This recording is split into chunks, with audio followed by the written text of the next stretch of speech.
This hill is insane. I don't know exactly what happened, but yeah, it's an insane hill, all uphill. I'm using the leveler, and boy, it's insane. It's insane. But we're back on. Let's go. The uphill climb on this bike is insanity. State bikes aren't really that great when it comes to uphills. Declines are very fast.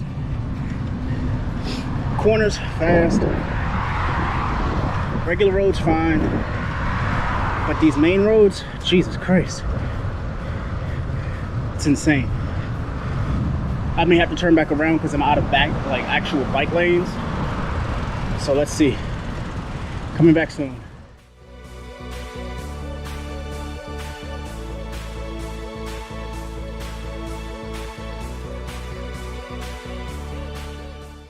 A lot of hills. A lot of hills.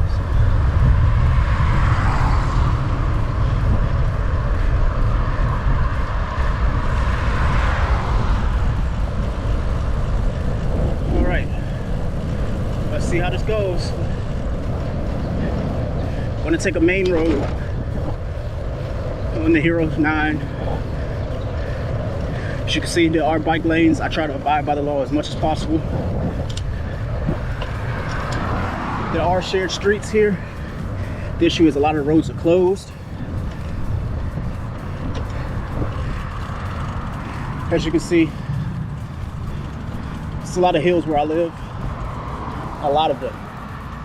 And this state bike in particular doesn't really handle uphill that great. I'm trying, but I'm very, very tired. I may turn back around because it's too much sun. And it's about 94 degrees outside today. So I may end up having to cut over. So let's just do that. As you can see, I'm going down this road because I didn't want to go uphill again. I've already gone over 6 hills this entire ride. I've only gone roughly 7 miles, maybe. If that. I should have just walked today with the GoPro, to be completely honest. But here we are. A lot of roads closed. My particular state needs to do a little bit better with bike lanes on side streets. This is nice to have an open road. The issue being uphills. Uphills are insane here. Very insane. But we will be right back. So I'm currently going downhill. I'm going to use what I'm currently using, which is activity mode. Activity mode with the GoPro. It's nice because you can use super wide, and you can also use the boost that allows you to have image stability when it comes to riding, especially, which is good for me on the bike because I'm always on a bumpy road. I'm gonna go downhill using activity in 4K at 30 frames a second, hoping that it shows everything when it comes to this GoPro Hero.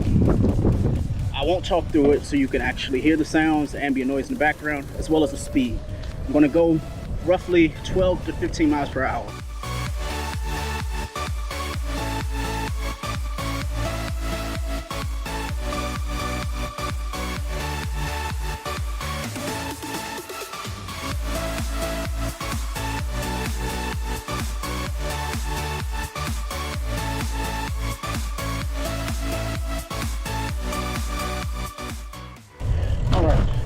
So that was that. I'm going across the road. Again, hills everywhere we go. When it comes to this particular GoPro, it handles it great with this image stability. I know I just completely tanked that term. Image stabilization, I'm sorry. Again, going uphill. There are a lot of homes that are for sale in my neighborhood, which is great because we are currently house hunting. The issue is, since it is a seller's market, A lot of the stuff that's for sale is crap, to be completely honest. So as you can see, I'm about to go downhill, so I want to try going downhill again, but this time I want to try with a different mode.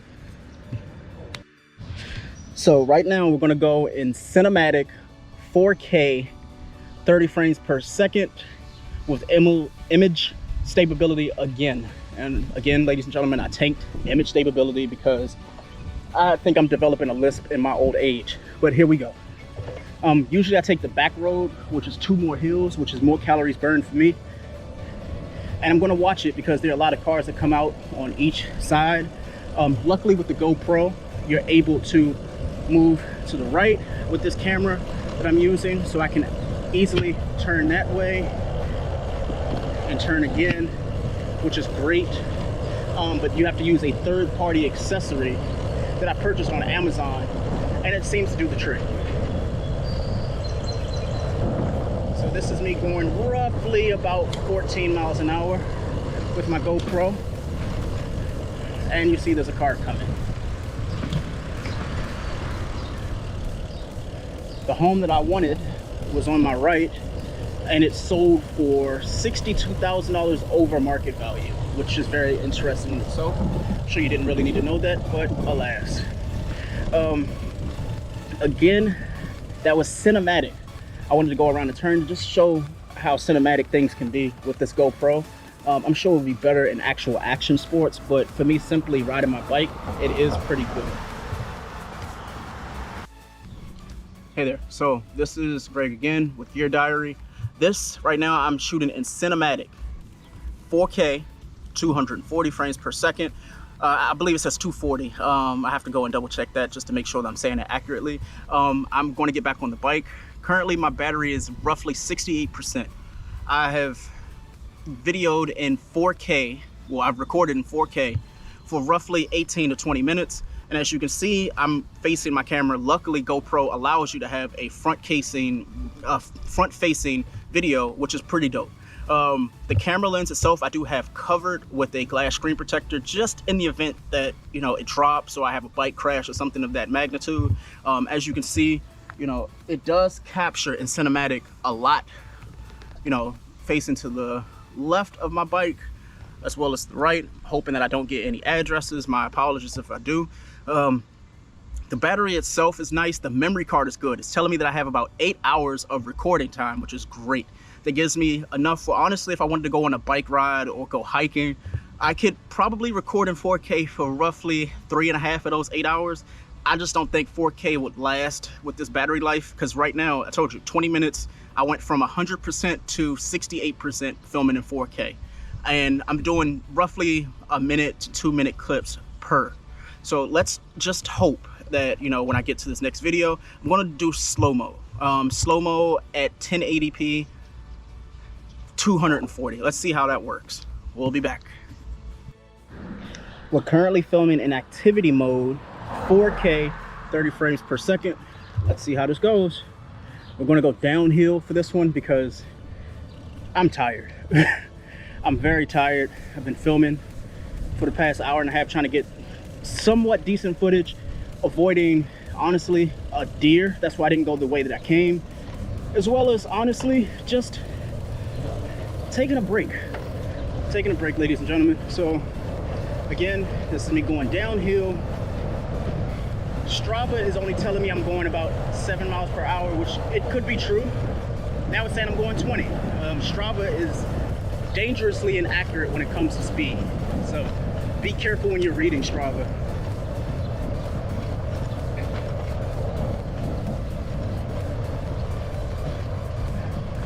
You see there's a hill inbound. I will not be taking that. I will be taking the back route to avoid these hills. Again, that was activity mode, 4K, 30 frames per second. So again, I'm doing this is activity mode at 1080p 240, like I was doing on the bike ride earlier. As you can see, this is my local park. I'm currently about 11 miles into the bike ride.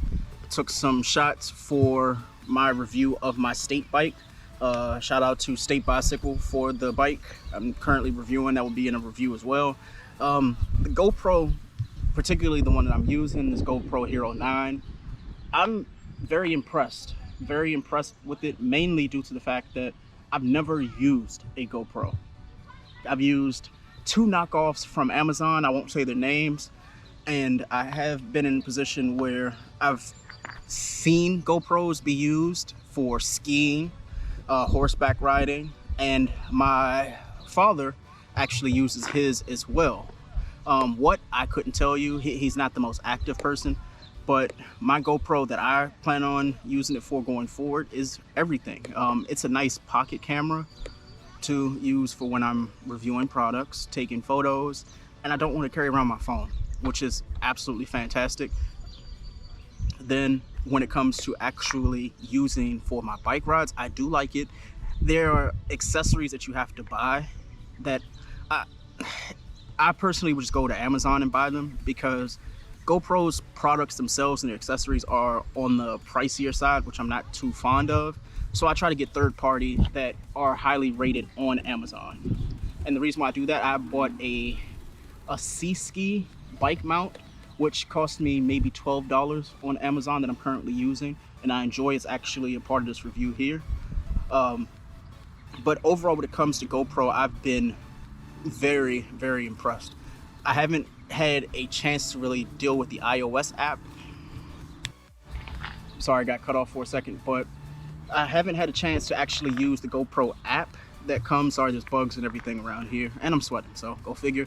But with the GoPro specifically, I do like the touchscreen capabilities as well as the front screen camera. That is huge for me, because as a podcaster, and eventually I want to go on Twitch and live stream and things of that nature, it'd be great to actually record myself from a camera, see that I'm looking at you guys. Currently I have glasses on. There's a reason for that, be it outside. But when I do want to record my content, it's nice to be able to see the viewer.